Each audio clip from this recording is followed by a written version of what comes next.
Barnaby Rudge by Charles Dickens. Chapter 18. Gliding along the silent streets, and holding his course where they were darkest and most gloomy, the man who had left the widow's house crossed London Bridge, and arriving in the city, plunged into the backways, lanes, and courts, between Cornwall and Smithfield, with no more fixedness of purpose than to lose himself among their windings and baffle pursuit if any one were dogging his steps. It was a dead time of the night, and all was quiet. Now and then a drowsy watchman's footstep sounded on the pavement, or the lamplighter on his rounds went flashing past, leaving behind a little track of smoke, mingled with glowing morsels of his hot red link. He hid himself even from these partakers of his lonely walk, and shrinking in some arch or doorway while they passed, issued forth again when they were gone, and so pursued his solitary way. To be shelterless and alone in the open country, hearing the wind moan and watching for day through the whole long weary night, to listen to the falling rain and crouch for warmth beneath the lee of some old barn or rick, or in the hollow of a tree, are dismal things, but not so dismal as the wandering up and down where shelter is, and beds and sleepers are by thousands, a houseless, rejected creature. To pace the echoing stones from hour to hour, counting the dull chimes of the clocks, to watch the lights twinkling in chamber windows, to think what happy forgetfulness each house shuts in, that here are children coiled together in their beds, here youth, here age, here poverty, here wealth, all equal in their sleep and all at rest, to have nothing in common with the slumbering world around, not even sleep, heaven's gift to all its creatures, and be akin to nothing but despair, to feel by the wretched contrast with everything on every hand more utterly alone and cast away than in a trackless desert. This is a kind of suffering on which the rivers of great cities close full many a time, and which the solitude in crowds alone awakens. The miserable man paced up and down the streets, so long, so wearisome, so like each other, and often cast a wistful look towards the east, hoping to see the first faint streaks of day. But obdurate night had yet possession of the sky, and his disturbed and restless walk found no relief. One house in a back street was bright with the cheerful glare of lights. There was the sound of music in it, too, and the tread of dancers, and there were cheerful voices and many a burst of laughter. To this place, to be near something that was awake and glad, he returned again and again, and more than one of those who left it when the merriment was at its height felt it a check upon their mirthful mood to see him flitting to and fro like an uneasy ghost. At last the guests departed, one and all, and then the house was close shut up, and became as dull and silent as the rest. His wanderings brought him at one time to the city jail. Instead of hastening from it as a place of ill omen, and one he had cause to shun, he sat down on some steps hard by, and resting his chin upon his hand, gazed upon its rough and frowning walls, as though even they became a refuge in his jaded eyes. He paced it round and round, came back to the same spot, and sat down again.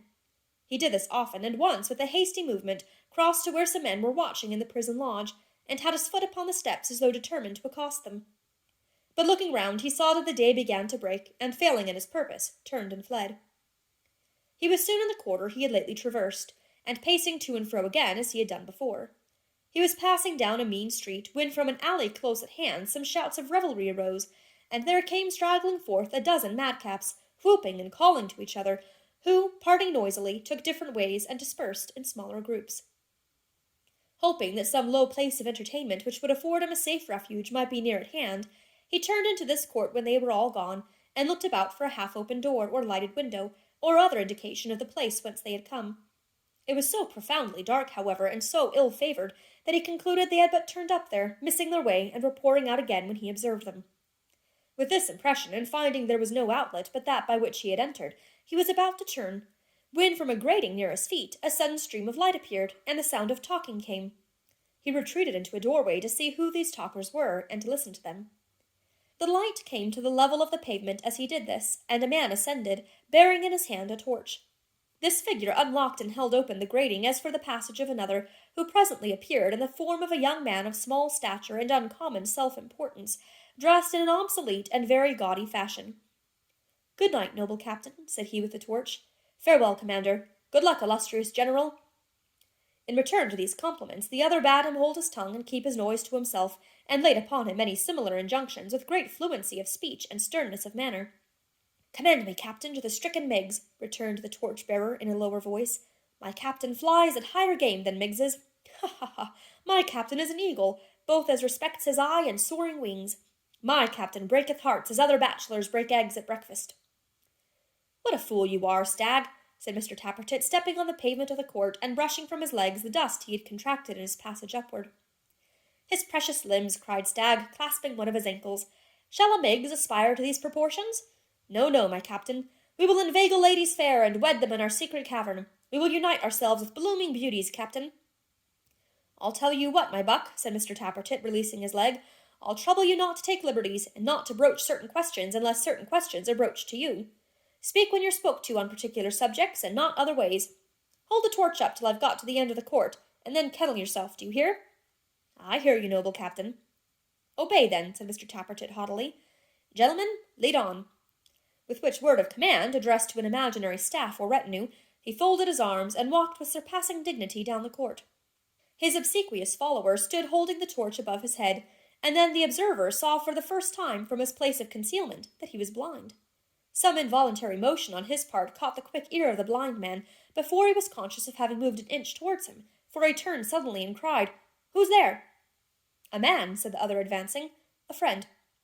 A stranger, rejoined the blind man. Strangers are not my friends. What do you do there? I saw your company come out, and waited here till they were gone. I want a lodging. A lodging at this time, returned Stagg, pointing towards the dawn as though he saw it. Do you know the day is breaking? I know it, rejoined the other, to my cost. I have been traversing this iron-hearted town all night. You'd better traverse it again, said the blind man, preparing to descend, till you find some lodging suitable to your taste. I don't let any. Stay, cried the other, holding him by the arm. I'll beat this light about that hang-dog face of yours, for hang-dog it is if it answers to your voice, and rouse the neighbourhood besides if you detain me, said the blind man. Let me go, do you hear? Do you hear, returned the other, chinking a few shillings together and hurriedly pressing them into his hand. I beg nothing of you. I will pay for the shelter you give me. Death, is it too much to ask of such as you? I have come from the country and desire to rest where there are none to question me. I am faint, exhausted, worn out, almost dead. Let me lie down like a dog before your fire. I ask no more than that. If you would be rid of me, I will depart tomorrow. If a gentleman has been unfortunate on the road, muttered Stagg, yielding to the other, who pressing on him had already gained a footing on the steps, and can pay for his accommodation, I will pay you with all I have. I am just now past the want of food, God knows, and wish but to purchase shelter. What companion have you below? None. Then fasten your grate there and show me the way quick. The blind man complied after a moment's hesitation, and they descended together. The dialogue had passed as hurriedly as the words could be spoken, and they stood in his wretched room before he had had time to recover from his first surprise. May I see where that door leads to, and what is beyond? Said the man, glancing keenly round.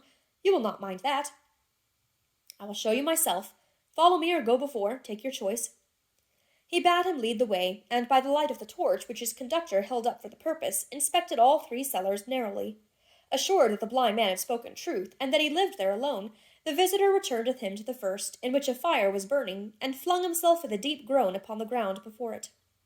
His host pursued his usual occupation without seeming to heed him any further, but directly he fell asleep, and he noted his falling into a slumber as readily as the keenest-sighted man could have done. He knelt down beside him, and passed his hand lightly but carefully over his face and person. His sleep was checkered with starts and moans, and sometimes with a muttered word or two. His hands were clenched, his brow bent, and his mouth firmly set. All this the blind man accurately marked, and as if his curiosity were strongly awakened, and he had already some inkling of his mystery, he sat watching him, if the expression may be used, and listening, until it was broad day.